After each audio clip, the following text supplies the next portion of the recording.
Get ready, it's time for the podcast voted most likely to make you say, what the flock? It's the Talking Pools show. And here are your hosts, the dysfunctional duo of myth-debunking pool pros, Rudy Stankiewicz and Andrea Nannini. Hold up, wait a minute. Hi, my name is Rudy. And I'm Andrea. Are you sure? No, I'm feeling weird today. And this is the Talking Pools podcast. Welcome to the show. I'm excited. Hey, everybody. Yeah, are you? No, not really. I'm actually in kind of a bad mood. Me too. Are you? What's pissing you off? I don't know. Just like I said earlier. Well, we're doing two episodes today, but just everything. That's pissing you off. No, not that. Just everything that happens to me. Like, just it's been.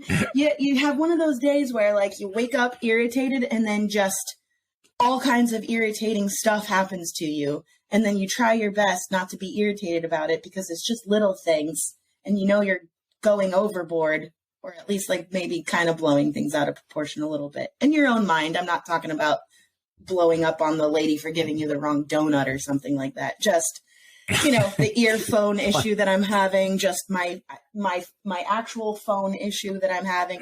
My battery on my laptop is now going out. Just everything at once. What f***ing lady with a donut? Oh, I don't know. Wow. Okay. So I don't even know where to go. All right. Well, here's the cool stuff. So I decided I was going to try something new. And This is something that's been bouncing around in my head for a little while. I decided that I was going to put together a Bog Terrarium. Oh, I saw your post. I know, right? So It's going to be a bog, which is B-O-G, terrarium. And a bog is somewhere in between regular ground and a swamp. Okay. I knew a swamp had something to do with it. Super nutrient poor soil, right? It's usually they're put together with carnivorous plants, and that's what I'm doing. So I've got this tank where it opens up in the front, and I put down a layer of horticultural charcoal. So that way the water, because it has to be wet, obviously not swamp wet, but kind of like if you walked across gushy land wet. Gotcha. Like after a rain, how a lawn feels when you're pulling your cart across it and you're just kind of sinking in, but it's not really puddled. So it's got to be kind of like that. So I put charcoal at the bottom so that way it doesn't stink. And then, then the soil itself has to be nutrient poor because it's the poor nutrients that actually cause the plants to evolve to the point that they have to be carnivorous to get the nutrients that they need. So that's why they eat bugs. It's just because the soil conditions were poor, but over hundreds and hundreds of whatever years, they evolved to this point that now, they have to eat the bugs. So the soil I did not know that. So my soil can't have nutrients in it, or it'll screw everything up. So you just put like dead grass in there? No, I made a mixture of peat moss, perlite, like we use in filters. Yes. Vermiculite, and then sand. Say it again because you lagged on me. I'm sorry. You said peat moss. Peat moss, perlite, like we use in filters. Vermiculite, and that's sand. For florists, right? For what, florists? We used to use it. No. Well, I was saying that most of those things. Rudy. three of the things that I just mentioned are things that we used to use underneath the liner of above ground pools. That's what I was going to say. The vermiculite is what I was thought of. Peat moss before vermiculite, and now they're using sand, right? I guess so, yeah. So if you install above ground pools and sand is not what you're using now, send us an email because we think it's sand. So, but I don't install above ground pools, so I think so. Yeah, we don't see many of them now. So that's what I made the substrate out of. So I have this charcoal in a tank. I'm sitting there now. I got to wait for rainwater. Okay. And of course, obviously, because it needs either rainwater or distilled water, I can't use tap water because, again, I want to mimic what's going on in the environment. Gotcha. So, of course, now since I put this together, guess what it hasn't done? Rained? It has not rained. No. But that's not why I'm grumpy. So anyway, there's no plants in it just yet, but I'll post my progress as I go along. So right now it's just filled with dirt. I do have one plant that's chilling out under a UV light. It's a primrose butterwort. It's not a very large plant, but it is a carnivorous plant. I do have more on the way. So I should end up with pitcher plants and things along those lines and have my own little, shop of horrors terrarium going on here. So that's nice. My goal. Yeah. Yeah, that sounds really cool. And it's going to feed itself. I'm just going to put it on the back patio where the bugs are and let it eat. I was going to ask where you were going to put it. So, do you have a screen patio? I do. A garden? Yeah. No, I do have a screen patio, but there's still bugs anyway. There's always bugs. So I'm going to put it back out there. And part of the reason I wanted it in a tank instead of just a bowl is because when we reach the winter months, then I can bring it in and I can just put pinhead crickets in there that I can get from the pet store. Oh, cool. And let them eat those. Yeah. And then I'll feed water. Feed them throughout the winter. Right. So if I plan for the winter months, but that's not why I'm grumpy. Hold on. Do you have to change out the water at all or does it just filter itself? Sorry, I just thought of that. Just going to take care of itself. The plants will use most of it. It'll evaporate. Yep. I should be in good shape. Cool. That's not why I'm cranky. Okay. That's not why. Well, I'm not cranky. I'm just in a bad mood. That's not why I'm in a bad mood.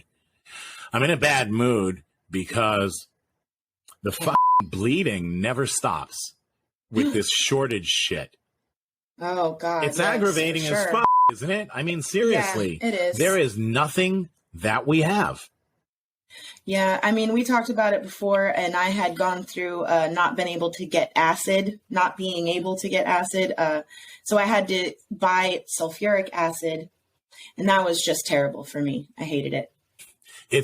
Well, you know what? And in some places they can't get sulfuric acid or sodium bisulfate either. So it's a complete shit show. Like Avery said, right? Shit show. Yes. We're completely out of a lot of things. And I think it'd probably be easier. I've asked folks before, what are you out of?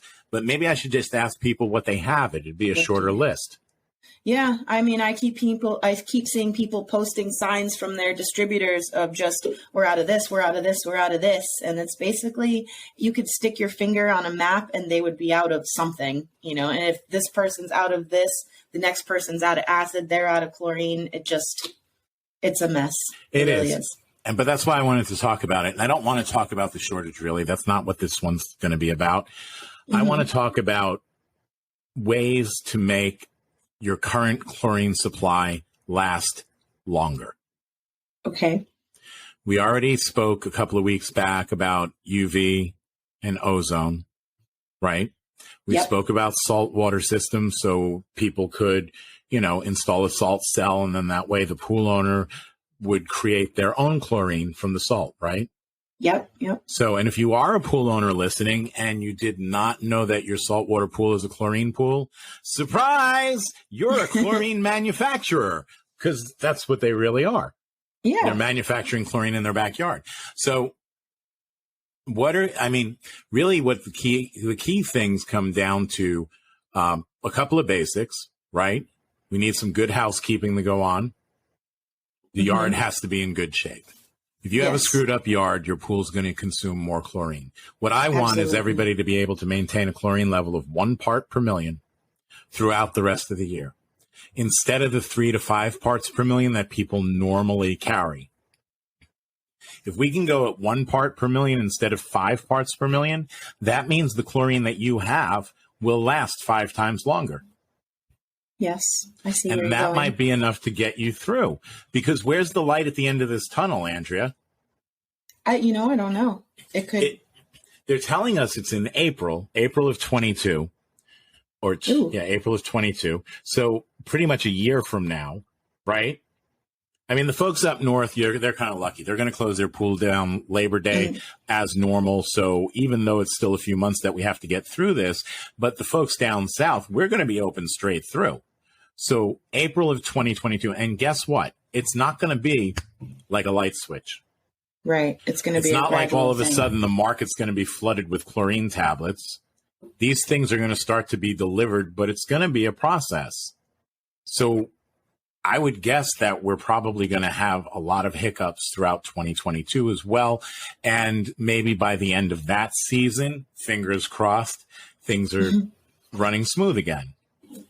But until then, we need to do something to help our existing chlorine supply last. I don't mean, at the manufacturers. I mean at home level, at pool professional level. If you're an aquatics pro at your facility, if you run a water park there, if you're a hotel engineer or an apartment maintenance tech at those facilities, this is where we need the chlorine supply to last. What you've purchased has to last longer. And if you can operate at 1 part per million instead of 5 and keep your pool algae and bacteria free, your chlorine supply will last 5 times longer. That makes sense. That's super tricky. It does make sense. It absolutely makes sense. But I'm going to have to go and say, I don't see how I would be able to run some of the well, I shouldn't say the commercials because those are constantly fed every day. But 1 part per million would be really hard in my area, especially with that the depends. rain You're and talking the about sunlight. Yeah, but you're talking about how you're adding stuff though too, aren't you? I mean, on a 1 a week, because you're using liquid. Well, correct? that's why for residential, I retract the commercial side of it because those are fed every day, and adding you can easily maintain that. I don't think that would be an issue. Well, it's not an issue. Realistically, there is a solution here. Why are your commercial pools being fed every day? What enables them to do that? The automation and all and the chemical control. You nailed it. And are these things not available for residential pools? They are available, but they are, obviously extra costs, and you still have to fill the chemical tanks. You're looking at maybe 2 years of this. Like I said, at least 1, possibly 2 years. Do you not think it would be advantageous for the pool owners to purchase automation? I didn't mean to disagree with you. No. I'm not yelling at you. It would be. It sounds like it. Damn it, Andrea. It's just your volume. It's just your volume is turned up on my side. But no, that would be a pretty good, decent solution. I mean, that would be the perfect solution. If it's maintained, if the customers take care of everything. I'm just playing the devil. Automation is the perfect solution. But again, you're right. You know what? You have to get the customer sold on this. But most people now know it's trying times. And in trying times, desperate times call for desperate measures. I wouldn't say it's a desperate measure, but as long as these forms of automation, these liquid feeders exist, why not have your customers purchase them from you and install them? And then when you go out, instead of dumping a carboy of bleach into the pool and having it last a week, you could dump the carboy of bleach into the liquid feeder and then have it pump out a steady volume over the week. Wouldn't then? You have completely just sold me because I have several pools where this would be a miracle solution. So it took me a second to wrap my brain around that. But I mean, like I said, as long as the customer has, some people you don't want touching things because some people will break the stuff. Well, they shouldn't. They don't need to touch them. You touch them. That's why you're there. Yeah, I guess if you're a homeowner and you're on your own and you don't have a pool service company, then you'll be touching it. But outside of that, don't touch it. No, I get you. It's a pretty good solution. I agree with you. I retract my previous statement. So, all right. So automation would be huge. Yes. What is it? $300-400? I know that sounds like a lot of money, but it's $300-400. Look at the price of a bucket of chlorine tablets on the internet. It's $300-400 is nothing. Yeah. And those are pretty close to $300-400 right now. We got to start changing the way that we do things. Understand things like this can happen. The pandemic's been has completely screwed up everything. And it's not just the pool industry. So we can't just fault pool industry manufacturers. It's every industry that are facing shortages. Everything from car manufacturers because they can't get those chips, right? There's, you cited the pickle shortage. There's actually rumors of a coffee shortage. Oh, no. There's a list of shortages that are going on. Toilet paper, legit shortage right now. Doesn't mean these things aren't on the shelves. It just means there's limited supply. So if people start running around and getting all buck nutty and jiggy with it, then we could be back in that position. Well, as soon as you say shortage, then you trigger all the hoarders. Only the ones that listen to us. Oh. Well, I guess that would be me. So you're going to go out and hoard. So everything we just listed, I'm going to go buy. So we want to maintain that lower chlorine level, and we want to do it successfully. So to do it successfully, we might need a little extra help, because a 1 part per million chlorine level is kind of on the low side. Even though it's perfectly acceptable, we go with automation so that way we can get that continuous flow. And if you're not using liquid and you already have some type of other feeder, if you have cal hypo and you're using a cal hypo feeder, same. Trichlor, if you do have trichlor tablets and you have your trichlor feeder, the same. We just want to set it so that we're using 1 part per million of chlorine instead of the higher levels. And to help it, we're going to take a look at some algistats and some specialty chemicals, because this is where those things really excel. And I'm not always a fan of these items. I was always a minimalist when I would go out and service pools. I would add chlorine, pH, and alkalinity adjusters. That was my thing. And then occasionally I would go with specialty chemicals. But this is a different time. And these things can help us. Like, for example, what about phosphate removers? Are you one that believes in phosphates? So I actually yes, I am team phosphate remover, but I am also team it only matters until it matters. Okay, so, explain. I don't know if I can be on those same two teams. So I used to do, phosphate treatments at the drop of a hat because, especially if I was having trouble holding chlorine, that would be usually my first go-to. I would immediately test the phosphates, and then I would have a high level, or even like 500 I would treat. So I used to do a lot of phosphate treatments, and basically I got real tired of vacuuming to waste. Vacuuming to waste, because some of the brands will precipitate to the floor, even though they're not supposed to. Yes. I haven't found one that reliably doesn't. I don't know if we're talking about brands, but no. There are a couple that I like that don't cause as much crap in the pool that you have to vacuum out. Crap in the pool. Yeah. Again, with the technical terms there. There we go. Yes, I'm always about technical terms. But then I started to just kind of investigate other reasons why I might not be holding chlorine instead of just immediately jumping to the phosphate removers. And so, yeah, that's my stance on that. Now, if I've had pools where I haven't had chlorine, I've tried Breakpoint, I've tried, Algaecide, I've tried whatever, clean the filter, and it just still will not hold chlorine. And then that's when I get out the test kit. And if most of them turn a blue color. I don't know if there are other ones that don't. But if it's a real high, real dark blue, depending on the actual level it is, then I will do a treatment. But only if I really, really, really need to. I was kind of the same. If you've tried everything else and there's nothing left and you're still having some reoccurring problem with algae, test the phosphate level, see where you're at.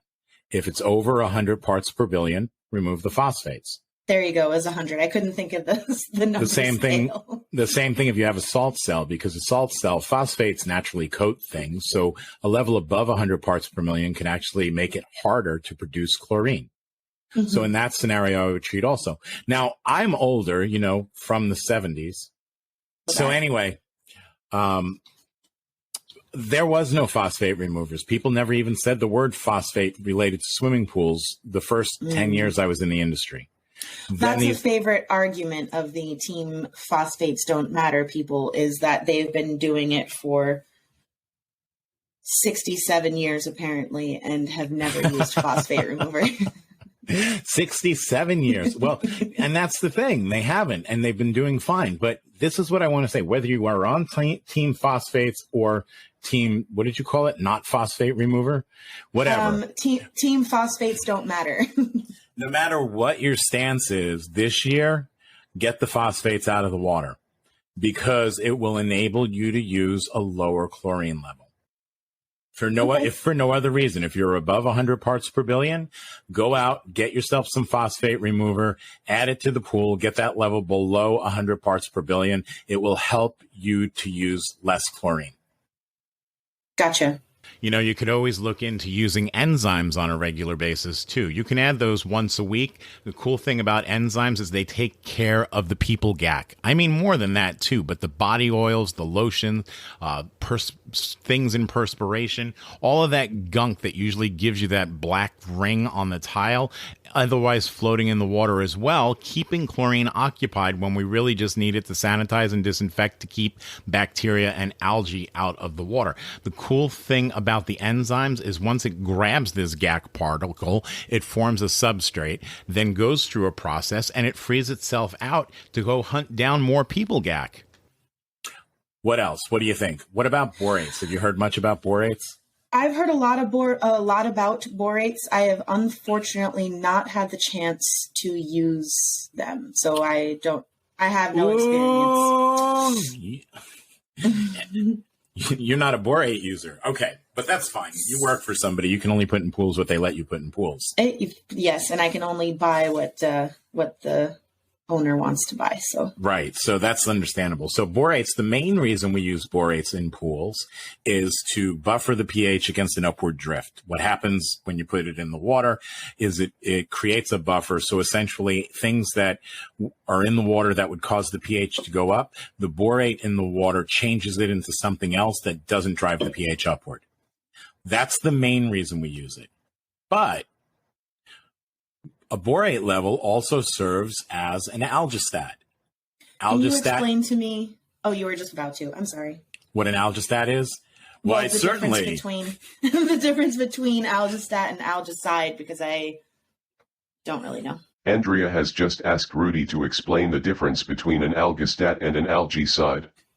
You're not going to get very many opportunities of me admitting that I don't know something. An algistat. All right. So an algaecide, right, kills. Gotcha. Algaecide kills. Algistat prevents, but won't kill. So borate, having a borate level, it serves as an algistat. If you have existing algae, it won't kill it. But if you have borates in the water, it will help to prevent algae from becoming established. Okay, that makes sense. Because it creates an unfavorable environment for algae. Because you know what? Algae becoming established is a very critical time for algae. Once it's in there and starts to multiply, it's a lot easier. Okay. Because it's already there. It already has a foothold, right? It'd be kind of like if your landlord wanted to throw you out of your house. If he comes by while you're at work, I don't know if you rent, it doesn't matter. But if he comes by while you're at work, he can toss all your shit on the lawn and lock the doors, and you don't even know about it. You come home, you're just locked out. But if he comes by and you're in the house already established, isn't it a lot harder to throw your shit out on the lawn? Yeah, because you're going to fight him. Exactly. So it's the same thing. So it prevents the algae from becoming established because it's in the house. Someone's mowing the lawn. It's in the pool. I got a lawnmower, so if you can hear that, I apologize. Oh, that's okay. I can't. So we're my good. neighbor is Captain Lawnmower. Captain Lawnmower. Go back to where we were. Phosphates. Well, first phosphates, because phosphates are algae food, so we want to get the phosphates out of the water, right? That's of course after we have good water balance and filtration. Filtration is also important, isn't it? It is one of the most important things, actually. And what's the other most important thing? Disinfection. So disinfection and filtration are the two most important things. So we don't have a lot of the disinfectants. So what do we need to increase? Filtration? Yes. So you should be running that pump more. You should run that filter more because filters remove organics from the water, right?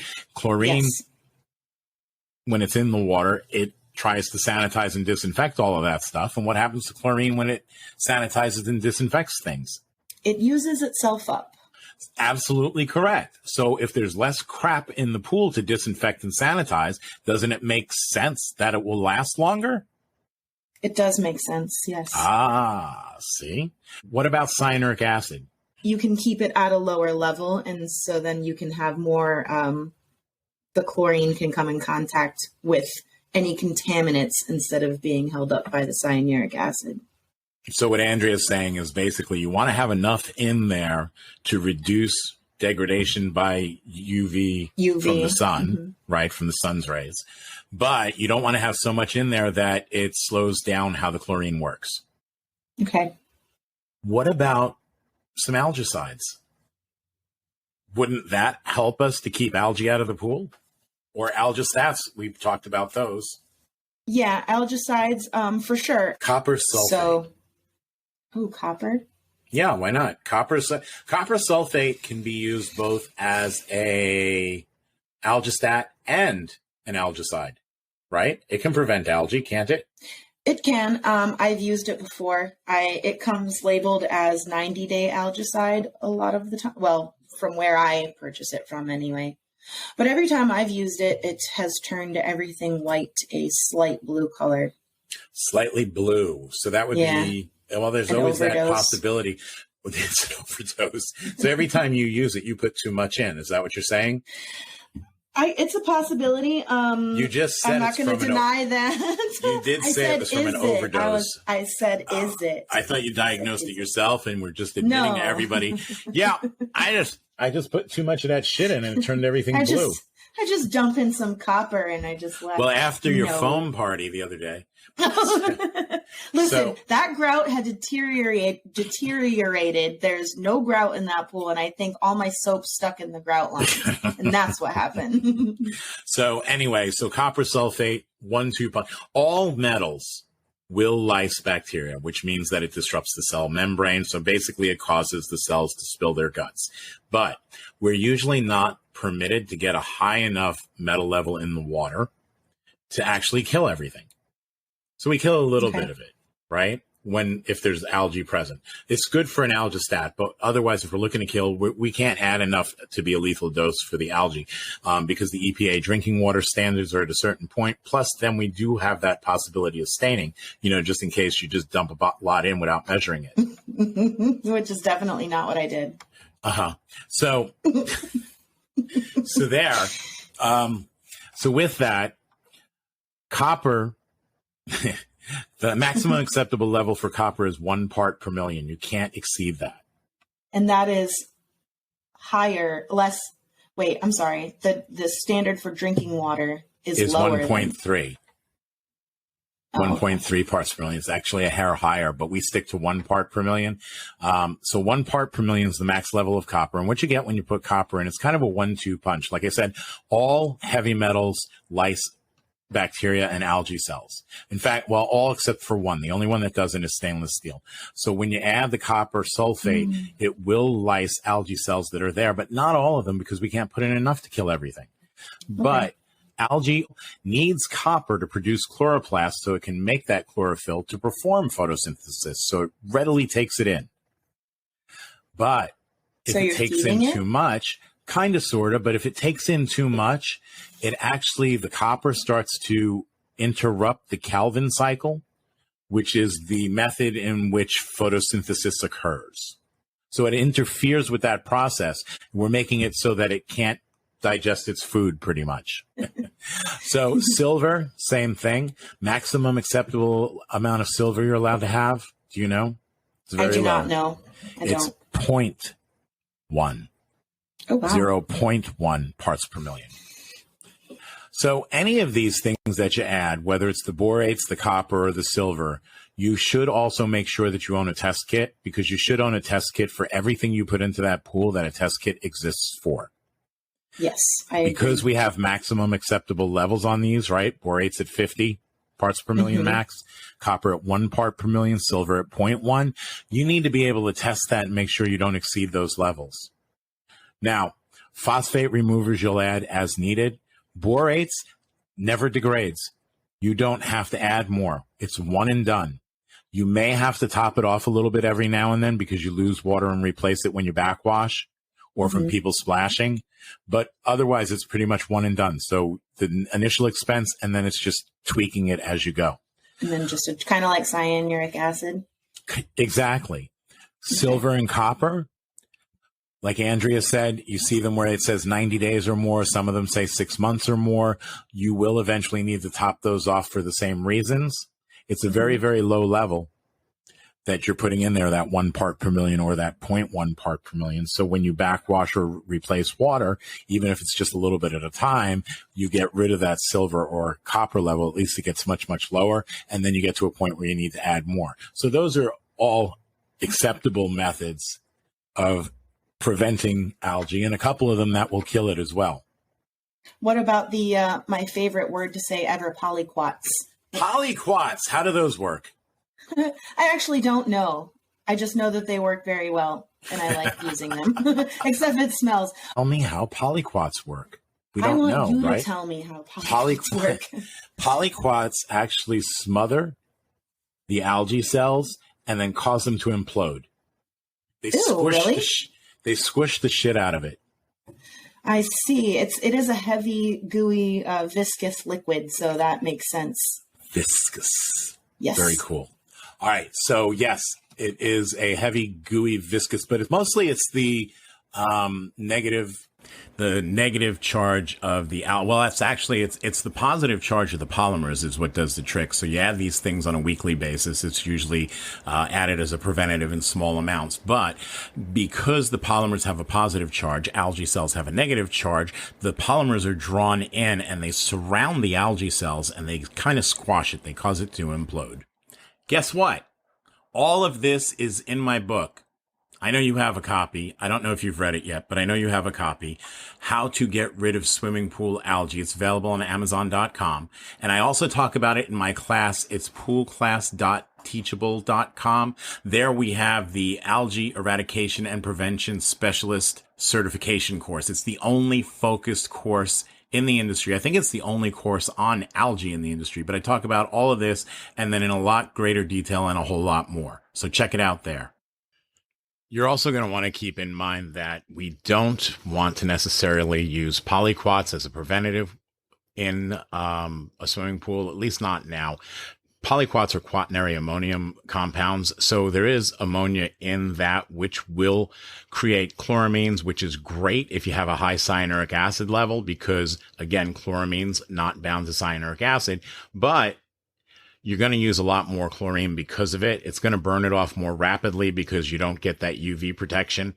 And again, now you're also creating a little bit of a chlorine demand. So if you have algae in the pool and you need to use it to kill it, that's fantastic. But this, or we're going to talk about EDTA and ammonium sulfate in a moment. But in either case, let's not use those as preventatives, even though on a normal basis you could. This is not a normal year. Let's keep that in mind. I feel like I have heard it. Is that green to clean Yes, stuff? they use that in there. Good job. So it's a combination of EDTA and ammonium sulfate is what they use. So EDTA is a disinfectant. It's a chelating agent. They actually use it as a sanitizer in hospitals. And if you use those wipes, this cleaning, sanitizing wipes. Yeah. One of them not Lysol, but Clorox brand. That product is not a bleach wipe. It actually uses EDTA. If you look at the ingredients on it, that's what they use to sanitize with that product. So you're going to make me go look at the can of wipes because I'm an ingredient. Because you just don't take my word for it, but that's fine. No, because I want to see anyway. it for myself. In a swimming pool, it also serves as a chelating agent. But one of the main things we get from that is it also, you're going to love this, reduces smear adhesion. I'm sorry, what? Smear. What is that? Smear adhesion. It sounds gross. It does, right? But all right, so you've dealt with black algae before. I have. And certain strains of mustard algae stick to the walls.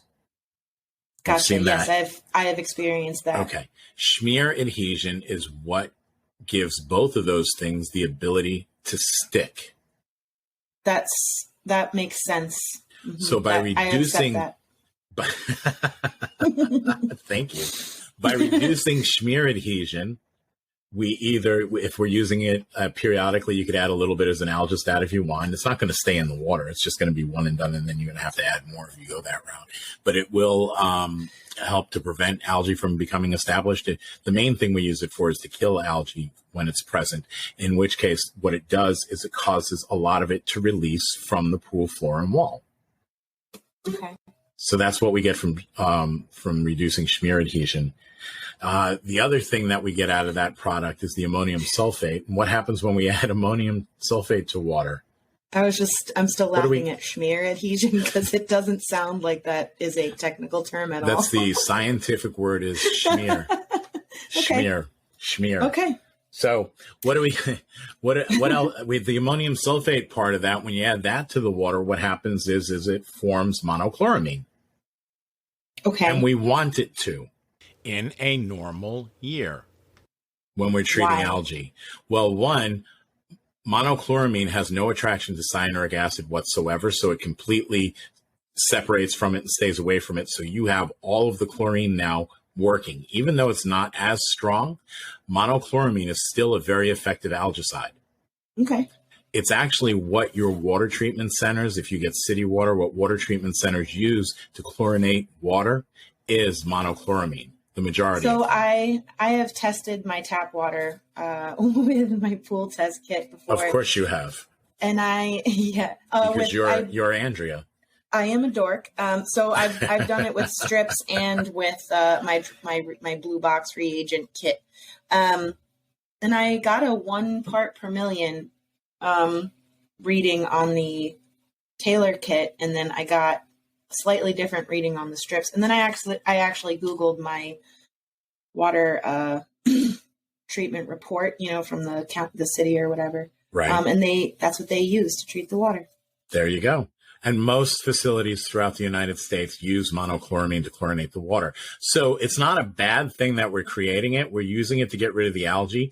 Then we shock again the next day when we use that product anyway. So then you're going to be basically burning off the chloramines that you put in. But keep in mind, we are creating a chlorine demand when we use this. We are going to use more chlorine because of it. So this year, looking at it as a solution, at least as a means to prevent algae, probably not my go-to. Although in normal years, you could add a little bit every now and then.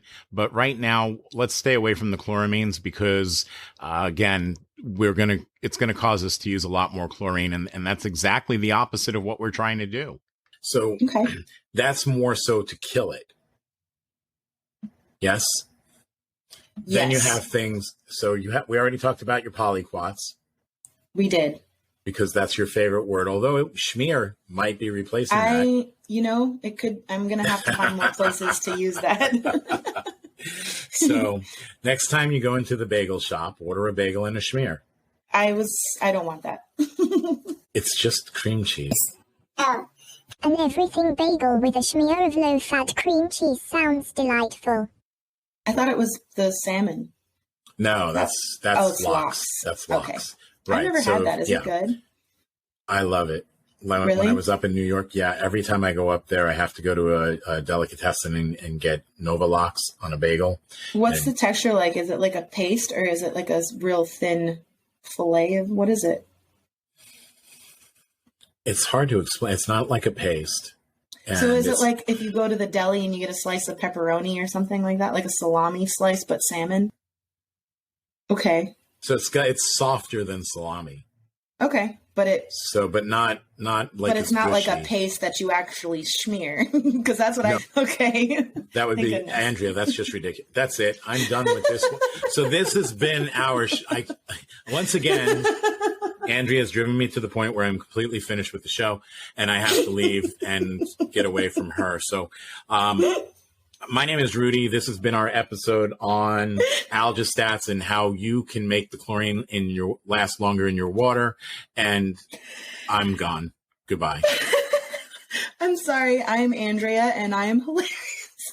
Oh my goodness! Don't hate me, Rudy. Tell everybody goodbye. Goodbye, everyone. Thanks for listening. Don't forget to follow, like us, subscribe on all our socials.